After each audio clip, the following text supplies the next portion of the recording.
ستا ورغاون تمو کړی بیا قیام دی ستا وهرې سیمې هرې برخې تمو پام دی بیل مکړې څومره ککرې درته له تنا ای ګرانه وطنه.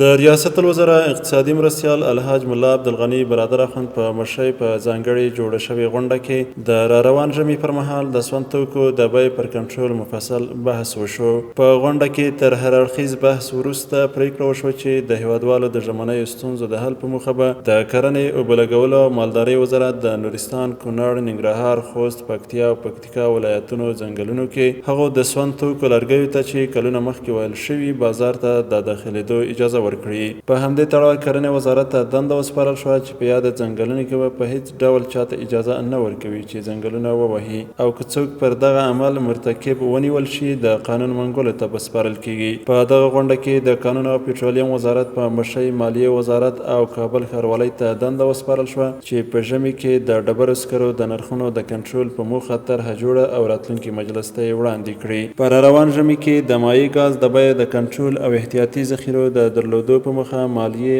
او صنعت او سوداګرۍ وزارتونو او کابل ښاروالۍ ته دنده وسپارل شوه چې په دغه برخه کې د خصوصي سکتور په ملتیا د ګاز او نفتو دولتي شرکت سره په ګډه لازم تصامیم ونیسي. ګرانه وطنه